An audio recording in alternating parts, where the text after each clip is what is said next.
It's a pleasure for me to introduce Lincoln Berger from Team Greece. His TED Talk is about the American folk genre. Thank you.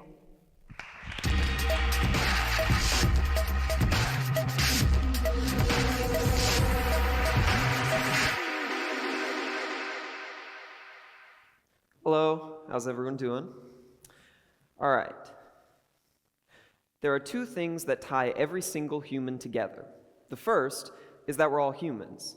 The second thing is change. As a handsome guy called Heraclitus once probably said, change is the only constant in life. And that's mostly true. Everything is linked in the fact that it will never stay the same. Time constantly marches onward, and it's always doing that annoying thing where it changes everything around it. Now, these two constant concepts, people and change, are baked into just about everything about us, from our hearts to our movies to our salads and to our music. Yes, music is constantly evolving and changing, and new genres will come into fame and then slowly fade out of it over time, except for one.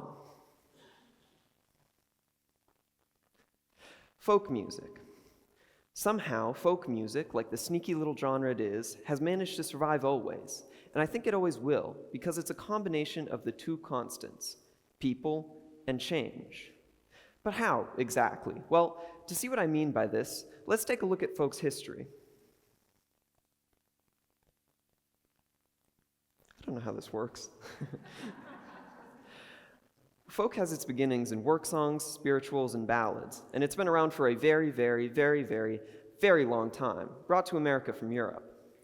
People would teach each other songs and sing them all together in groups, and over time the music would change a little and the lyrics would change a little, and so it's very hard to find the original author of much of traditional folk songs. It would always have its roots in the people. Flash forward to the 20th century, when recorded music was created. By the 1920s, record players and, by the end of the decade, radio allowed musicians, band leaders, and singers to turn their art into stardom and fame. Flash forward again, but less this time, and we're in the 1940s, the folk revival. After World War II, the United States found renewed interest in traditional folk, reviving it, but with a few major differences. Now, folk music had known authors and a new name, contemporary folk. Mostly consisting of singer-songwriters like Pete Seeger or Woody Guthrie, this new movement of folk brought simple, structured folk to the forefront. These writers wrote music that used simple and easily understandable music and words to provide protest and commentary on trends at the time. Woody Guthrie, for example, wrote music that was famously anti-fascist. Folk died down for a little while as rock and roll took over in the 50s, but something happened in the early 60s. Folk artists like Joan Baez, the Kingston Trio, and Simon and Garfunkel popped up and started gaining fame and acclaim just like the contemporary folk artists of the 40s, almost like a mini second revival. Folk as protest music continued too, and was arguably even more prevalent in the 1960s.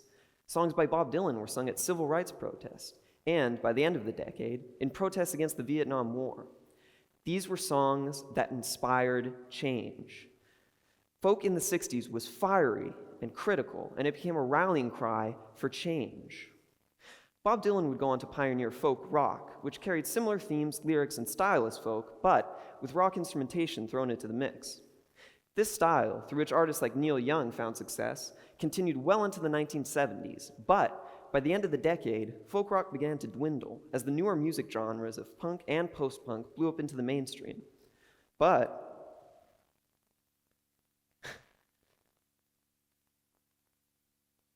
once again, folk evolved and changed. In the mid-'80s, a band called the Violent Femmes mixed together punk's raw energy with folky instrumentation and lyrics, and folk was thrust right back into popularity. In the 1990s, it evolved again, taking the form of indie folk rock, propelled by artists like David Berman and Elliott Smith. By the 2000s, that genre dwindled as well, and folk was soon relegated back out of the mainstream. But just a couple years ago, it came back in a big way. With the release of Taylor Swift's Folklore, the famed pop artist switched up styles and came back with pop-infused folk music, and it got huge. And soon, more artists that operated in a similar space got big as well, like Phoebe Bridgers. And that's where we are today. I kind of think that folk will last forever, because like I said at the start, folk is the two constants, people and change. And it always seems to come back. When rock and roll got popular, folk became folk rock. To a lesser extent, when punk got popular, folk became folk punk. When indie rock got popular, folk became indie folk. It's always there, and it's always relevant. In the 1960s and 70s, it led protests and movements that changed the United States for the better. In the 80s, it was an outlet for teenage angst and uncertainty about the future. In the 90s, it became a much darker outlet for awareness of depression, addiction, and just plain unhappiness. Now I think it's become an outlet mainly for women's voices and issues. And I think all of that is worth celebrating. Not just how folk has helped in the past, but how it continues to help to this day. Of course, it's not the only genre that's done that. It's just that folk almost always does that. And I find that really cool and interesting. In all the years it's been around, it's provided a voice for the people. And that's what you and I are. So listen to some folk music. Not necessarily just American folk music, but folk from your own country, or from any country, because there are a lot of countries and folk music out there to be discovered. And maybe, just maybe, you can do some changing of your own. Now, there's a very famous folk song by a very famous folk singer that I think is a perfect example of this. And that's because its lyrics directly tackle the concept of change. And in that way, it's timeless. This song is The Times They Are A-Changin', written by Bob Dylan, and I'm going to close this talk out with a performance of it.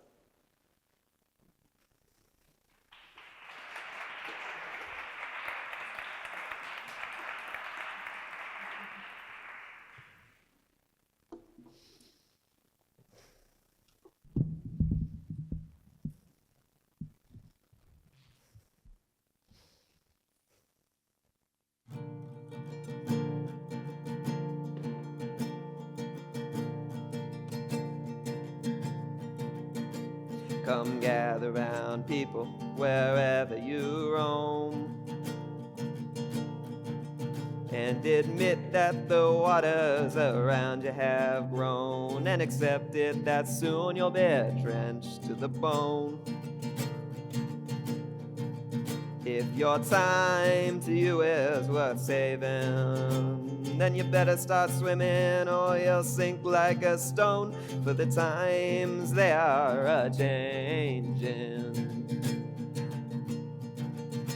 Come writers and critics, prophesize with your pen,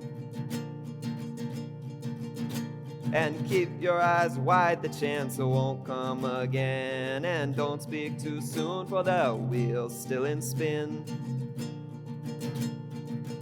And there's no telling who that it's naming, for the losing now will be later to win, for the times they are a-changin'. Come senators, congressmen, please heed the call,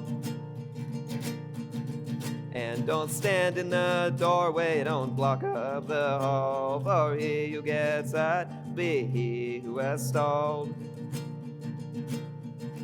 There's a battle outside and it's raging. It'll soon shake your windows and rattle your walls, for the times they are a-changin'.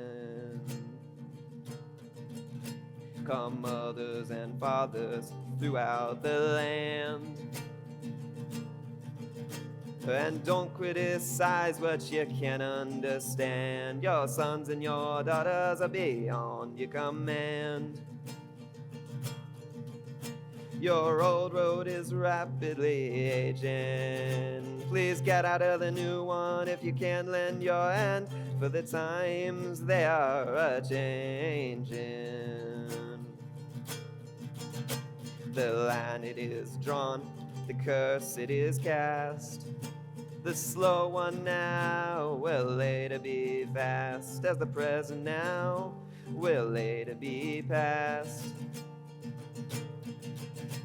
The order is rapidly fading, and the winner now will later be last, for the times they are a-changin'.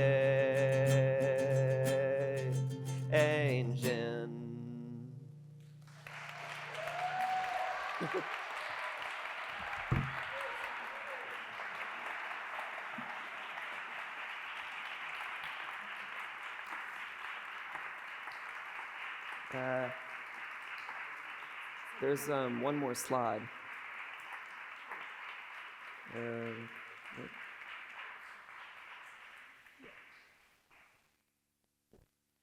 Here we go. All right. Thank you so much for listening. Right up here, I've got some albums, folk albums, that I think are fantastic and definitely worth a listen. So if any of the genres I mentioned of folk sound interesting to you, just take a look at what I've put up there and maybe you can listen to some of it. Again, thanks so much. Yeah.